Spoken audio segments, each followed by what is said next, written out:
Olá pessoal, me chamo Davi, estou aqui para apresentar a vocês o trabalho Populismo Autoritário, Burocracia e Educação, como foram abordadas as ações do governo Bolsonaro e dos burocratas de nível de rua no maior portal de notícias do país.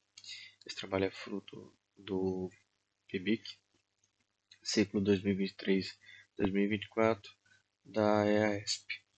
Teve bolsa de iniciação científica da FGV e foi orientado pela professora Gabriela Lota.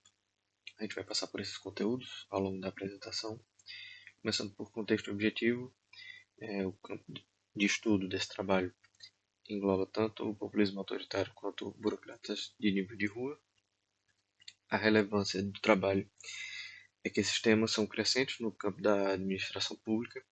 Além disso, os portais de notícia estão entre os principais meios pelos quais as pessoas se informam, e a forma como as notícias são apresentadas influencia a opinião das pessoas. Também, EIRO 2022 nos traz a necessidade de estudar os efeitos de mudanças políticas bruscas entre os burocratas de nível de rua, e esse LIGAIP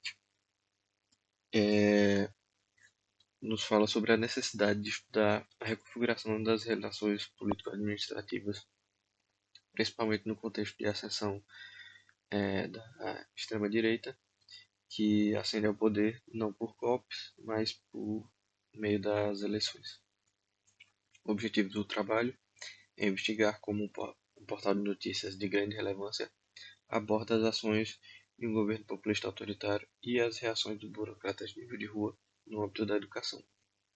Referência teórica: os principais autores e ideias são Lipsky 2010, que fala sobre os burocratas de nível de rua e diz que eles são os trabalhadores do serviço público que interagem diretamente com a população, tendo um substancial poder para executar suas ações e, portanto, através dos quais os cidadãos têm contato com as políticas públicas.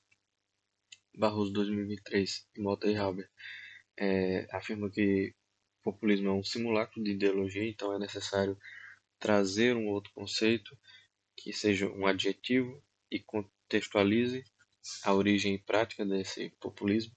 No nosso caso, é o autoritarismo. Então a gente vai falar sobre populismo autoritário. Barroso 2023 também fala que os regimes autoritários implicam em concentração de poder, e o populismo autoritário envolve três estratégias para se infiltrar, que são comunicação direta com a base de apoio, cooptação das instituições intermediárias e ataques às Supremas Cortes. Mota e Haber 2022 falam sobre as dimensões do populismo autoritário. São quatro: a moral, a institucional, a econômica e a de mobilização. Eiró também fala sobre como os líderes populistas agem. Os líderes populistas autoritários eles dependem dos burocratas para implementarem sua agenda, então os burocratas acabam sofrendo tentativas de cooptação e eles podem aderir ou então se colocar de forma contrária. Sobre a metodologia, são uma pesquisa qualitativa, exploratória e documental que buscou identificar padrões discursivos sobre as políticas educacionais implementadas no governo Bolsonaro, observando como a mídia retratou essas medidas e as reações dos burocratas de nível de rua.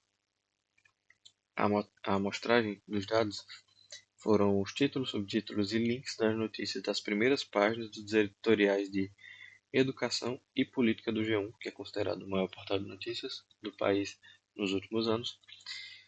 E as notícias,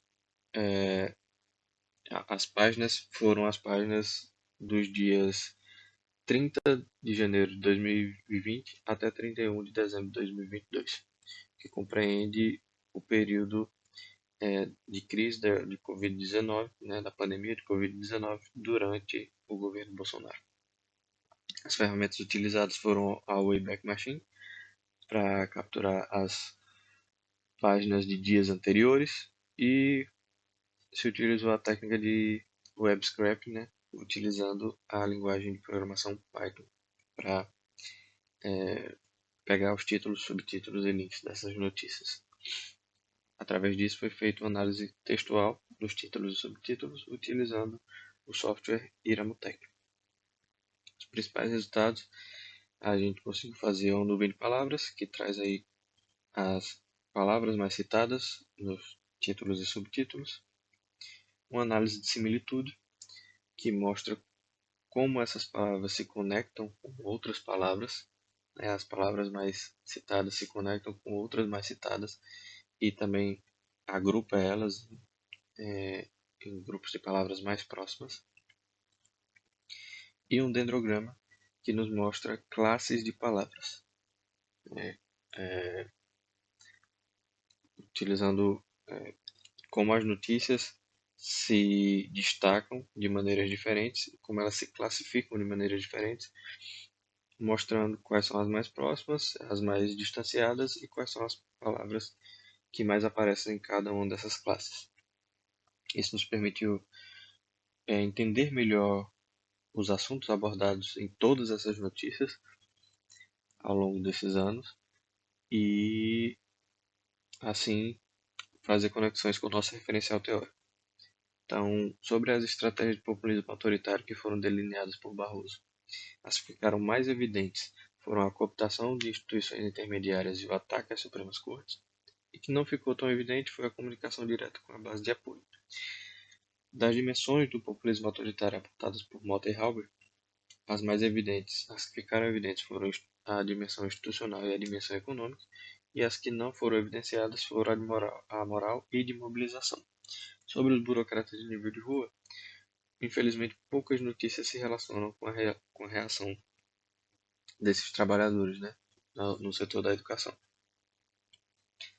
Concluindo, a síntese do trabalho, a pesquisa cumpriu seus objetivos ao identificar as características de um governo populista autoritário nos atos relacionados à educação durante a pandemia de Covid-19, porém a visibilidade das reações dos burocratas de nível de rua foi limitada, né? Sugerindo que esses agentes não receberam o devido destaque na cobertura jornalística. Esse trabalho contribui para indicar o governo Bolsonaro como populista autoritário e mostra a necessidade de produção e divulgação de estudos acerca da ação dos BNR sobre essa condição.